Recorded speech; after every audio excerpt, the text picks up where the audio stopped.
We want to name just a few of the most important aspects of your life. And we want to call your attention to something that really is important. These may or may not be in order of importance. They're all going to seem important to you, but your Earth spins in its orbit in perfect proximity with other planets. Not your job. Your sun comes up every morning. Not your job.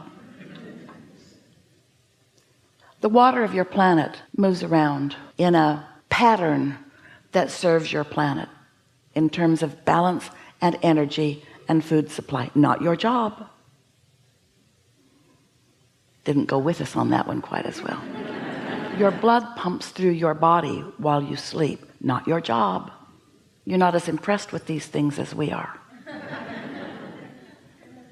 We want you to begin putting, for a little while, everything that is important to you in the category of not your job, meaning not your action-oriented job.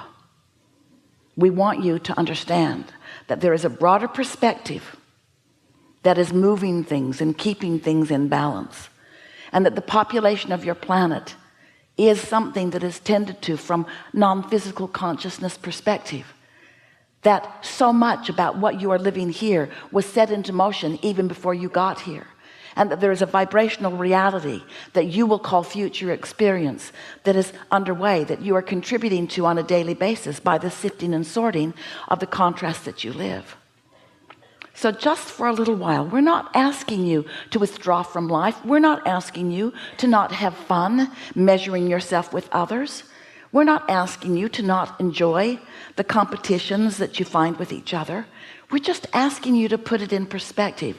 We're just asking you to acknowledge that there is an energy that creates worlds, a consciousness flowing energy that creates worlds, that comes from what some want to call God. We call it source energy, or your inner being, or the non-physical part of you, that is working for you because you are blessed and deserving, not against you ever. We would like you to accept that as you are here in these leading edge bodies, and that as you explore the details of your life and you find something that is unpleasant to you, like people who are hungry, or people who are angry and mean and belligerent, or that when you experience the exposure of that and you feel the offness of it, that you give birth to a rocket of desire that is then understood by this energy that creates worlds. It becomes part of the consciousness. It becomes part of the becoming. So you keep giving birth to a better world that you don't line up with. You give birth to a better world all day long. You give birth to more peace. You give birth to more prosperity. You give birth to more abundance of all manner.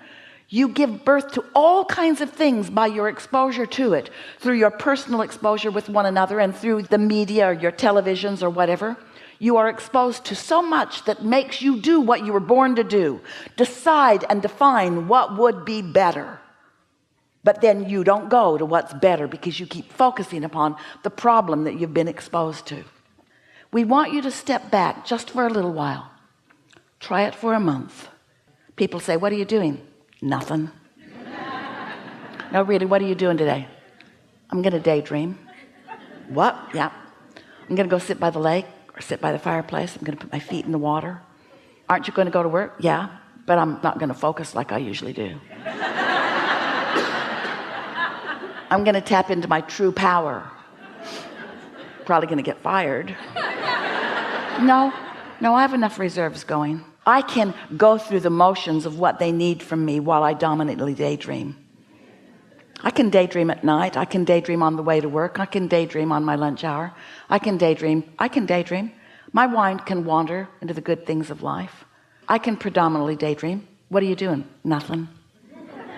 You can't be doing nothing. No, really, I'm not going to do anything for a while. What?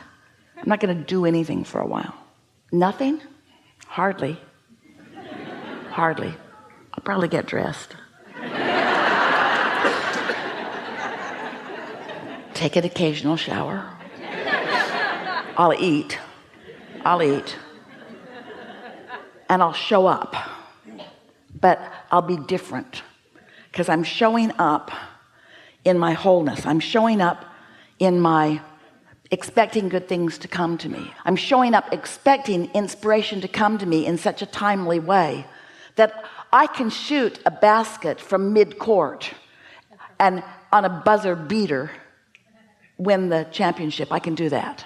I can invent things and create things by utilizing this higher power that I have to daydream myself to. I'm no longer going to hold myself in practical defiance of my true power. So we're just saying that when you get the hang of this, the power of a non-resisted thought is a comparison of like an atomic bomb to a firecracker. The relationship of the energy and the movement of the energy within it, the power of a non-resisted thought. Try it just a little, not even all the time, just a little more. Daydream a little bit and see what happens. Let your mind wander, or think about when your mind did wander and what it produced.